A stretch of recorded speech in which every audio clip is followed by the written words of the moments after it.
By the time you finish this course, you'll have read and thought a lot about Taoism, and about the diverse ways in which it's influenced the course of Chinese civilization. That word diverse is one which we use a lot in East Asian studies, and it's one which surprises a lot of our new students. Sometimes people have the idea that Asia is a monolithic place, and that all the nations of Asia must have some essential core that unites them from ancient times to the present. And sure, there have been some old traditions which are maintained, even as they slowly evolve over the centuries, as well as some patterns of mutual influence between the different regions of this very large place. But there are also massive internal contradictions that make easy summaries impossible. Remember how suspicious Laozi and Zhuangzi were of language's ability to summarize the world? It's kind of true. You do need to be suspicious that a question like, "What is Asian culture about?" could be reduced to a single, simple answer. After all, think about what you've been learning about Taoism itself and its own changing meaning. One might think that there should at least be some core to this one Chinese intellectual tradition. But even this one tradition, to some people, became a philosophy, to others it became a religion, and to still others just a set of images and cultural reference points. Now, expand that diversity to all the traditions, ideas, and historical moments of China, Korea, and Japan, both past and present, and you start to get an idea of how complex things are. The fact is, there's just too much Asia for anyone to understand without deliberately studying it, not even if you were born there.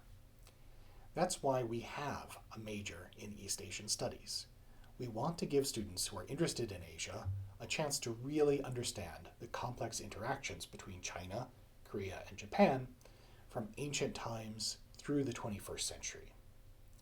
And when you graduate, we want you to be able to go to an employer with your degree and say, "Hey, look, I have real expertise about Asia, not because I was born there or because of the way I look or because I like watching anime, but because I've done a serious program of study and research about Asia. And the U of A guarantees my knowledge with this diploma." Now, most of our courses in East Asian Studies aren't like this one. I designed this course to be a relatively light, low-pressure course, and I hope you've been enjoying the freedom to only come to class 1 hour per week. All of our professors do try to keep their courses interesting and engaging to students, but usually students do have to come to class for 3 hours a week. Also, our majors have to study an Asian language, and if you're a native speaker of Chinese, then we ask you to learn either Korean or Japanese. And yes, our majors do also need to do research papers. It's good for your professional development to learn how to work independently, do research, organize your ideas, and express them clearly. So, this major isn't all long weekends and easy A's. But all of our courses are designed to fit a specific role in your education and to help you dig deep and really understand various aspects of Asian culture and history. Listen to what some of my colleagues have to say about their courses and about how they relate to our major. In addition to learning the Chinese language, students can also study the underlying system of the sound and grammar of the language, as well as how the language is used in Chinese society and in everyday life in our Chinese linguistic courses.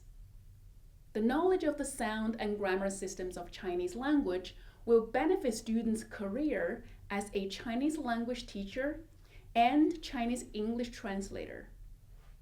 Both second language learners and native speakers of Chinese can gain a more sophisticated understanding of Chinese society by using linguistics methodologies to examine in detail how the language actually functions.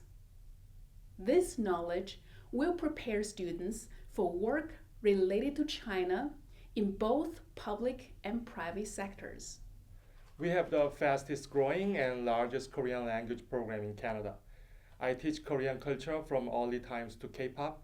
For my lectures on Korean culture, I try to incorporate as many Chinese and Japanese aspects as possible to discuss Korean culture from a broader East Asian perspective. If you take my courses, you will be able to learn how contemporary Korean culture has been built on prevalent culture and how Chinese, Japanese, and Korean cultures have been closely connected to each other throughout the formation of their own unique cultures. I teach modern and contemporary literature and cinema from China, Taiwan, and Hong Kong. If you're interested in how contemporary issues such as modernity, gender, race, or national identity are explored in cultural and artistic works from these areas, you might be interested in taking one of my courses. Our Japanese classes form one of the largest and most popular language programs at the University of Alberta, with hundreds of students enrolled in our courses every semester. Instructors focus on teaching communicative fluency, not just memorization of vocabulary and grammar rules, so that students quickly learn to feel comfortable speaking Japanese. Many of our East Asian Studies majors who learn Japanese go on to enjoy successful careers living and working in Japan. How do we express our beliefs, values, and desires in visual form? How does the world that we see around us, especially in images and the built environment, affect the way that we think and act? I seek answers to such questions by studying the history of art and design in China and Japan. Courses that I teach in the Department of East Asian Studies and the Department of Art and Design help you to understand how visual and material expression have shaped East Asia and thus the world, both in the distant past and the modern era. Notice that you didn't hear anyone say that they teach courses on Chinese stock markets or Korean electrical engineering. Our major doesn't teach specific technical skills that give you a clear path to one particular job. Instead, in giving our majors an education about Asia, we're providing them with a set of more general, but also more flexible and portable skills that can be used to apply for many different kinds of jobs, both in Canada and in Asia, for which a deep knowledge of that region is important. When they graduate, our majors go and do lots of different kinds of jobs. Some work for the Canadian government, either in the diplomatic corps or in jobs that deal with foreign trade or Asian immigrants to Canada. Others work in international media or as translators. And some get jobs in finance or international trade. If you would like to get a job that relates somehow to Asia, but would also like to keep some flexibility for your future, a major in East Asian Studies is a great option. Of course, many of you do have a specific job picked out for yourself and are already enrolled in a major to help you get there. If you're interested in learning more about Asia also, you might consider doing a double major. The Faculty of Arts has changed its rules to remove many older required courses, specifically to make room for students to do double majors. And the East Asian Studies major is also one of the simplest and most flexible majors at the University of Alberta, making it unusually easy to do a double major in East Asian Studies and something else. Here's what you need for our major. First, East Asia 101. This is our introductory course, which teaches you the basics of how to research and write about Asia. Like this course, it's also a blended learning class. Next, you have to do at least 2 language courses. You have to get to at least the 300 level, so if you already know some of an Asian language, you can just be placed into that high-level course. If you're starting from scratch, you do have to take 6 language courses or replace some of them by spending a summer in Asia doing intensive language training there. You have to take 1 course in a classical language, either Chinese or Japanese.